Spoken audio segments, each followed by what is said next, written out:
Hello friends, कसे आहात तुम्ही? मी इकडचं बोईसरमधलं हे लग्न पहिलंच अटेंड केलं म्हणून तुमच्याशी हे शेअर करायला बघत आहे. ते पण माझ्या मुलीच्या मैत्रिणीचं, तिची जीवाभावाची मैत्रीण म्हणून आम्ही लग्नाला ह्या डहाणू म्हणून गुजरात बाउंड्रीकडे लग्नाला आम्ही ह्या रस्त्यातून जात होतो गाडी घेऊन. आमच्याबरोबर आमची 2 नंबरची मुलगी पण होती. आम्ही तिथं पोहोचलो. गाडी पार्किंग सर्वांनी केलेलं होतं आणि आम्हाला पण करायला सांगत होते. इकडं कुठं सावळी भेटते तसं माझ्या मिस्टरांनी जशी जिथं सावळी भेटते तिथं गाडी पार्किंग केले आणि आम्ही गाडीतून उतरलो.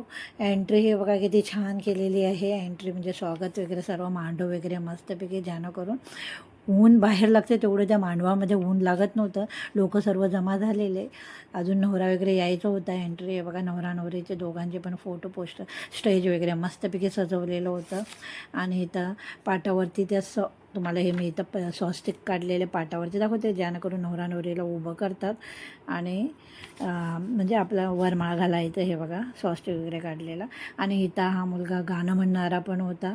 म्युझिकप्रमाणे गाणं चालू होते, मुलं बसलेले इकडं आणि सगळ्यांना थंड वाटण्यासाठी असे फॅन पण चालू होते, कोल्ड्रिंक्स होते. सर्व छान केलेलं होतं, सर्व सजावट. त्यामुळे आम्हाला पण छान मजा वाटली. हे त्यांचं घर इथंच होतं. घराच्या समोर हे मांडव होतं. नवरा मुलगा यायचा होता. लग्न होतं 2 वाजता मुहूर्ताचं, पण लग्न मुहूर्तावरती त्याच होतं असं नाही आहे. इथं 2 वाजता असून लग्न 3:30 नंतर किंवा 4 वाजता असं झालेलं आहे. नवरा मुलगा खांद्यावरती घेऊन येतात आणि नवरी मुलीला पण तिच्या मामा घेऊन येतात. ती प्रथा सर्वकडे सेम आहे. नवरा मुलग्याची एंट्री होताच वाजत गाजत नवरा मुलगा येतो आणि नंतर मग भटजीनं सांगितलं की मुलीला पण घेऊन या तिच्या मामाने. तसं मुलीला तिचे मामा प्रत्यक्ष उचलून घेऊन यायच्या तयारीत, उचलूनच घेऊन आले. नंतर मग हे बघा, आम्ही पण इथंच होतो. नवऱ्या मुलाची एंट्री झाली, त्याला खांद्यावरती घेऊन आले आणि इथं फोटोशूट वगैरे चालू होते. सगळे वऱ्हाडी तयार, नवऱ्याकडचे सर्व आले, त्याची बहीण आई सर्व, हे सगळं एंट्री झाले. इकडं नवरी मुलीला पण आणायचं होतं.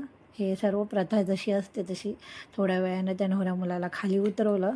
म्हणजे एंट्री होताना त्याची एंट्री खांद्यावरून होती, ते खाली उतरवलं आणि नंतर मग मुलीला घेऊन यायला सांगितलं भटजीनं. म्हणजे अक्षता चालू करूया. मग अक्षता वगैरे सर्व वाटले आपल्याला. हे भटजीचे मंत्र चालू झाले. मग फोटोशूट वगैरे, नवरी येतात, व्हिडिओ वगैरे काढायला चालू झाले. त्यामुळे मजा आली आम्हाला पण. मुलीला तिच्या मामाने उचलून घेऊन आले आणि नंतर वरमाला घालतानासुद्धा उचलून, इकडं उचलून नवऱ्या मुलाला उचलला, नवरी मुलीला उचलला. मजा आली बघण्यात. छानपैकी झालं. लोक सर्व भरपूर जमा झालेले. हे लग्न अटेंड केलं. जेवण पण छान होतं. चिकनचं होतं, डाळ भात शाकाहारी लोकांना आणि मांसाहारी लोकांना. छान मजा आली. तुम्हाला